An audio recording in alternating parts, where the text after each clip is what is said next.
fam, that's what they call me. I promise that you'll never be lonely. Salut tout le monde, c'est Erwan Lovray, on se retrouve pour l'après-match de la 36e journée de la Ligue de BKT. Le HAC s'incline 2-1 à Ajaccio, on débriefe ça ensemble, c'est parti. On va donc commencer par le bref de la rencontre, match de rivalité entre l'AC Ajaccio et le Havre qui a débuté hier soir à 19h au stade François Coty. Un match qui commence plutôt bien pour les Havrais qui arrivent à ouvrir le score grâce à Mathis Sabine à la 8e minute de jeu. Un but juste magnifique, je pense que c'est le plus beau but du HAC depuis un certain nombre de matchs quand même. Franchement voilà, cette frappe de loin juste magnifique qui se loge à l'intérieur de la cage et le HAC qui mène 1-0. Seul souci, le HAC s'endort juste après. Une minute après, c'est l'égalisation inscrit par Gaëtan Courtet.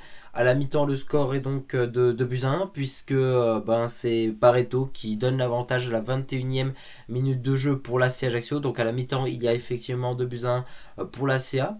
En seconde mi-temps, le HAC aurait pu mieux faire. On n'a pas été assez adroit sur certaines passes, sur certains choix aussi de jeu.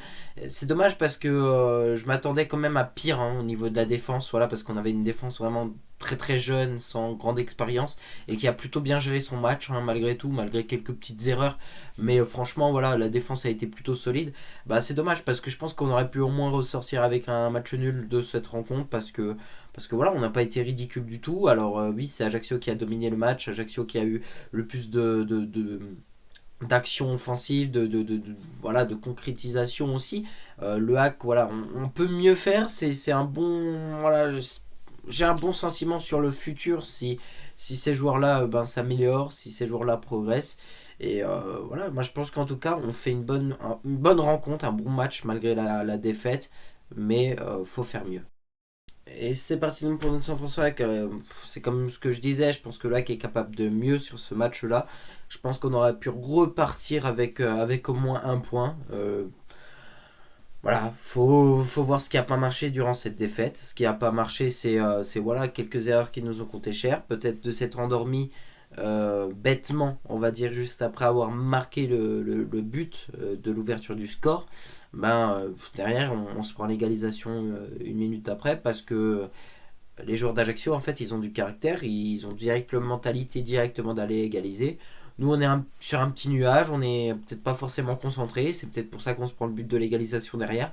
Et je trouve ça vraiment dommage. Mais après, on est sur une fin de saison, on n'a plus rien à jouer. Je veux dire, aujourd'hui, c'est que du bonus quand on peut faire jouer des jeunes joueurs. Et c'est vrai que la défense était extrêmement jeune, mais voilà, même si elle se prend 2 buts, cette défense, pour moi, j'ai regardé le match, j'ai trouvé qu'elle était plutôt solide, et donc c'est plutôt pas mal.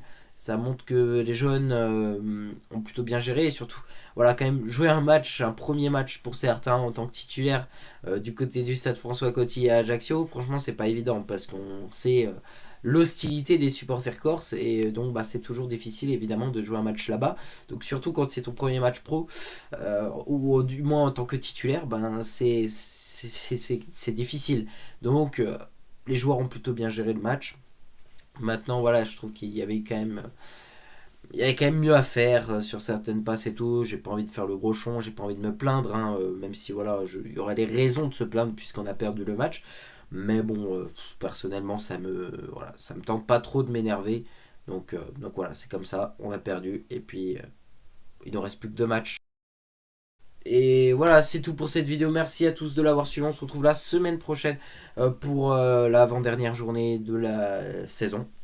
Donc ce sera ce match-là contre la JOCR pour la 37e journée de la Ligue de BKT. Bisous les amis et à la semaine prochaine.